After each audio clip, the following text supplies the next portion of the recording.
How's it going, everyone? Today I'm here with my New Japan Pro Wrestling King of Pro Wrestling 2015 review. Of course, the show took place live on New Japan World. The show was provided with English commentary by Kevin Kelly and Matt Stryker. For the most part, those two did a great job, especially Kevin Kelly. Matt Stryker, being the mark that he was, as usual, just doing little lines that just got under people's nerves, including myself. So Matt Stryker was just whatever. But Kevin Kelly definitely did a great job. Um, but overall, the show was great. Going into this review, for anyone that watches New Japan on a regular basis, I do not. I keep up what's going on. I hear about the shows. I know what's, in terms of like storylines and what they're going to do. I hear about it, but I don't physically watch it. So excuse me if I don't exactly know the story in depth to everything. If I mispronounce the names, like I said, I don't keep up with New Japan on a daily basis or a regular basis. That's why I like watching the shows they provide English commentary with. That way I can watch it and understand what's going on because they did a great job. Stryker and Kevin Kelly did providing the backstory to each match. So that really helped me out in a sense of understanding and enjoying it that much more. So that's why I like watching these shows. That's why I catch them anytime I can when it has English commentary. So it helps me out with the show. So yeah, that's just a little side note. But yeah, this show took place early on in the morning. Here for me, it took place at 12 a.m., which for most people that watch probably started later than I did. So I'm not gonna complain about the time. I went until about 4 o'clock, so that's why I'd make the review right after the show because it's 4 o'clock. I was tired, exhausted, just want to go to bed. But yeah, definitely a great show all around. Everything was nothing bad, just all around great show in my opinion. Open up with a 10-man tag team match with the dubbed New Japan Legends being like Jushin Thunder Liger, KUSHIDA, Tiger Mask, names like that, taking on the Young Lions of New Japan. Of course, a fresh batch of talent, really trying to make a name for themselves. I thought this was a great tag team match to open up the show. The Young Lions looked hungry. Sorry, sorry. They looked hungry. They looked vicious, ferocious. Definitely really want to make a name for themselves by taking everyone out besides Liger, surrounding Liger like a pack of wolves going after its prey. I thought that was good. But yeah, great showing for the Young Lions, I thought for sure, especially for Juice Robinson, who's formerly known as CJ Parker, as well as David Finlay. I thought those two definitely looked the best out of the bunch of the Young Lions. Especially David Finlay, his exchange with Dorada was absolutely great, especially that running uppercut he gave him is absolutely ferocious. But yeah, very solid match, very good stuff from both teams. Of course, the Legends went over the Young Lions, but definitely a great showing for the Young Lions by far. So all around, very good. From there, we're going to Honma versus YOSHI-HASHI. Of course, the backstory to this was YOSHI-HASHI felt like Honma stole his G1 spot, and Honma wanted to prove that he earns a never openweight title match. So it's kind of like killing two birds with one stone. Really good match here. Solid stuff. Honma had his back taped up, so of course that was being worked on. Honma just his headbutts hitting, trying to hit his headbutts like running off the ropes, hitting it, but he'd miss. So pretty much Honma was just working for headbutts the entire match, and this was good. Like I said, YOSHI-HASHI just working on his back, and it was kind of like a sprint too. It was fast paced. It was good. Honma got the victory with the top rope headbutt.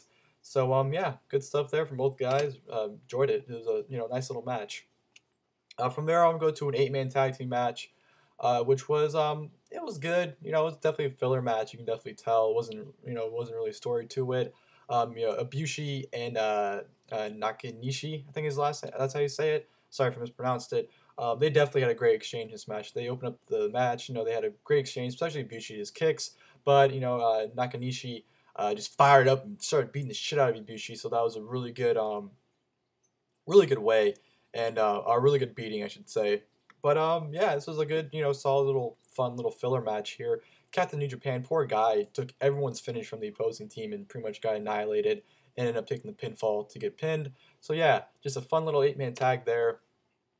From there, I'm going to go to the IWGP Junior Heavyweight Tag Team Championship match, reDRagon versus Roppongi Vice. This was unfortunate because the finish really screwed things up. This match was slow. Sorry to cut your neck there. It was a typical reDRagon match where it started slow, but it started building and building and building. It progressively got really good, and it looked like this match was heading that direction, but unfortunately didn't. You saw Roppongi Vice pull some best friend tactics if you watch PWG with Trent and Chuck Taylor. Just watch those two as a tag team in general. You know what I'm talking about. They busted out some reDRagon's moves to kind of mock them. Definitely got in their faces, especially Rocky Romero, cussing and just saying absurd things to reDRagon. But yeah, this match started getting good, started picking up steam, but reDRagon ended up hitting the, Bobby Fish ended up pushing, pretty much getting the assist to Kyle O'Reilly hitting a German suplex, kind of catapulting him to a suplex. And then he pinned Trent in 1, 2, 3. Everyone thought it was 2 because Rocky Romero broke up the pin at fall 3, but the referee said it was 3. Rang the bell, so that was it. The finish got completely fucked up. Everyone was pissed, especially Rocky Romero. He was furious that the finish got fucked up. So that kind of really, dampened the match, which really blew because this match looked like it was progressively getting good. Like I said, right when it started picking up steam, the fucked up finish happened. So hopefully we get a rematch in the future between these two because it definitely can put on a lot better match and hope and have a proper finish. But yeah, that's just really disappointing, underwhelming what happened. But what can you do? And then we go on to the IWGP Junior Heavyweight Championship match. Kenny Omega versus Matt Sydal. Amazing match here. Both guys definitely showcased an amazing performance.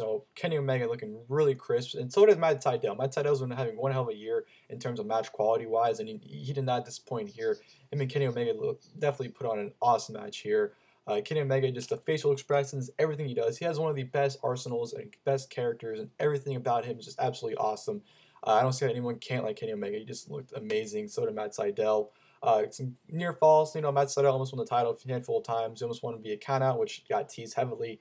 And, he almost got counted out. Kenny Omega. They got back in the ring, and they had a beautiful exchange where Matt Sydal went for the Meteora, and Kenny Omega caught him into a buckle bomb, and followed by a deadlift power bomb. That was a sweet exchange there. And just a very good match. This was just absolutely awesome. Unfortunately, the crowd was dead for most of it, but they definitely got into it at the very end when Sydal hit the shooting star press. So Kenny Omega got his knees up, preventing it from happening. Kenny Omega just making the facial expressions that he makes. Hits a vicious running knee to Matt Sydal, followed by a snap dragon suplex, which was followed up by going for the one winged angel. Going for it, Matt Sydal was fighting it off, but Kenny Omega, being the smart man that he was, thought quickly on his feet and hit it in a different variation, hitting it forward instead of backwards. Hits it 1, 2, 3, retains the championship, which was one hell of a match. Would not mind seeing these two go at it again. That was just so much fun. Great stuff from both guys there. Really enjoyed that. I'd say one of the best matches of the night. From there, we're going to a 6-man tag team match. The Bullet Club taking on Shinsuke Nakamura, Sakuraba, and Yano. Nothing to talk about here. This match is pretty much the build towards Nakamura and Carl Anderson for their title match, but they didn't really build much of it. The match ended with Yano pinning Badlik Fale. So just nothing significant here. It was very short too, so that played a factor of the match. That was really short. But yeah, it didn't do anything build wise towards Anderson Nakamura in my opinion. So whatever, nothing too much to talk about. And then we're going to the Never Openweight Championship match, Makabe versus Ishii. This match I was really excited for because this is a rematch from, they've had several matches this year from what I've been reading on Twitter. But, this is a rematch from Wrestle Kingdom 9 that I watched earlier this year. And I absolutely love that match, so I was really excited for this. And these two put on one hell of a match. And now I know they've had several matches this year, and I know people didn't want to see this, but after this match was over with, people loved it and people wanted to see it. This was just really good. This was just stiff, hard hitting. I'd put this up there with the Wrestle Kingdom 9 match. It was just absolutely just brutal. It's just a brutal match, man. And I put this as the second best match of the night because this is just, I loved it, every second of it. To the lariats, the vicious lariats to the chops to the throat, not even to the chest, the throat. They were chopping the throat, which is absolutely just, and headbutts, man. The headbutts they're throwing out, especially when Makabe went for the King Kong knee drop, missed it, and Ishii just viciously with a diving headbutt straight towards him, pretty much killing him. These two just, oh man, it was absolutely insane. The spider German suplex getting hit from the top rope was just insane. Just, man, throwing darts, and you might as well just take a rock and throw it at somebody. That's exactly what they're doing. Throwing rocks at each other and killing each other. I absolutely loved every second of it. Of course, Ishii finally getting the victory over Makabe, hitting the brainbuster at the end. After killing himself with a darted headbutt, just hits a brainbuster for the win to win the Never Openweight Championship, as well as beating Makabe because the story was he never beat him. This is pretty much his final opportunity to do so. So he finally did it, and just an outstanding match. Really enjoyed it. Of course, Honma comes out at the end challenging Ishii for the title. So pretty much we're going to get Honma versus Ishii for the title at Wrestle Kingdom 10, which should be absolutely insane. So looking forward to that. But yeah, just an awesome match from both guys. Really enjoyed it. From there, I'm going to Hiroshi Tanahashi versus Naito, which was the #1 contenders match. Winner, of course, getting the title shot at Wrestle Kingdom 10 for the IWGP Championship. This was good. Naito playing a great heel, I thought, in this match, especially his entrance and his, wearing a suit and a mask. That was absolutely great of him to do. But nothing too much really to talk about, nothing really eventful. This is one of those matches where it's all around good, but nothing to really talk about. Pretty much, this match pretty much just set up the angle that happened at the end. The only really good thing I'd say about it, spot-wise, was Tanahashi hit a beautiful high-fly flow from the top onto the outside of Naito. I thought that was beautiful. But yeah, for the most part, this was a slow-paced match. Naito playing a great heel, like I said earlier. But nothing too much besides that. Of course, at the angle at the end where referee gets knocked down. The guy that was with Naito comes in the ring all suit, takes his mask off. It's Watanabe, or Watanabe, I should say. Sorry. Reviews himself back from excursion. He attacks Tanahashi, trying to get Naito to win. But of course, as it's happening, outrunning Goto and Argatu, well, however you pronounce his name, and Shibata.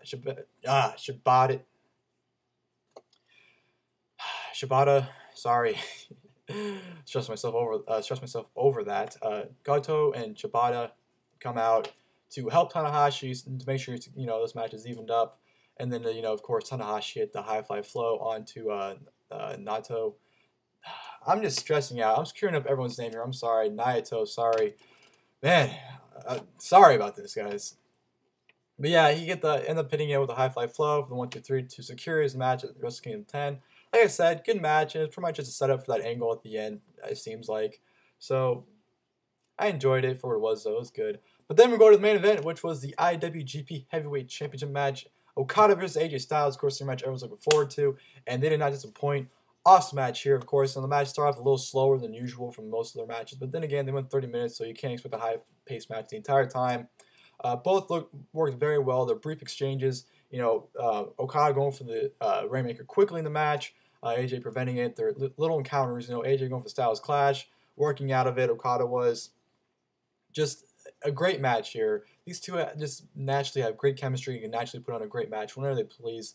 Of course, Bullet Club getting involved a few times, especially when Okada hit a Rainmaker, got the pinfall, but of course, Anderson pulled the ref out. So Bullet Club definitely played a factor into this match, but definitely just awesome sequences throughout the match. Really enjoyed it. Okada hit a beautiful dropkick, missile dropkick. Like AJ's on the other side of the ring, Okada floated across the ring. Like it wasn't just a jump, but like he floated in the air into AJ. It was absolutely beautiful, beautiful, beautiful, beautiful. And it was just, man, the dueling drop kicks, just these two are just magic together, and I absolutely loved every second of it. Especially when AJ worked on the calf killer on Okada selling it, Okada, almost tearing up because he didn't want to tap out, pulling in the ropes. So that was worked on a few times at the end, for a couple minutes. AJ's working on the calf killer. It really, Okada selling the knee worked to the point where he went for the tombstone. Couldn't cover him because his knee was all screwed up. So I love that. I love that storytelling with his knee being screwed up. But just a crazy match, man. Absolutely incredible main event. AJ going for the top rope Styles Clash, Okada fighting out of it, throwing him onto the ground, which was followed up by 3 Rainmakers to finally get the pinfall on AJ Styles to retain the championship. Just one hell of a match, one hell of a main event. So with that being said, Okada retains, so it's going to be Okada versus Tanahashi once again at Wrestle Kingdom 10 for the championship. I kind of have mixed feelings for it. I understand the story for it. It's Okada's redemption. Okada's never beaten Tanahashi at Wrestle Kingdom, so this is a big, opportunity to do so. So I understand the redemption storyline. I understand why they're doing it, but I don't really like repetitiveness at big shows.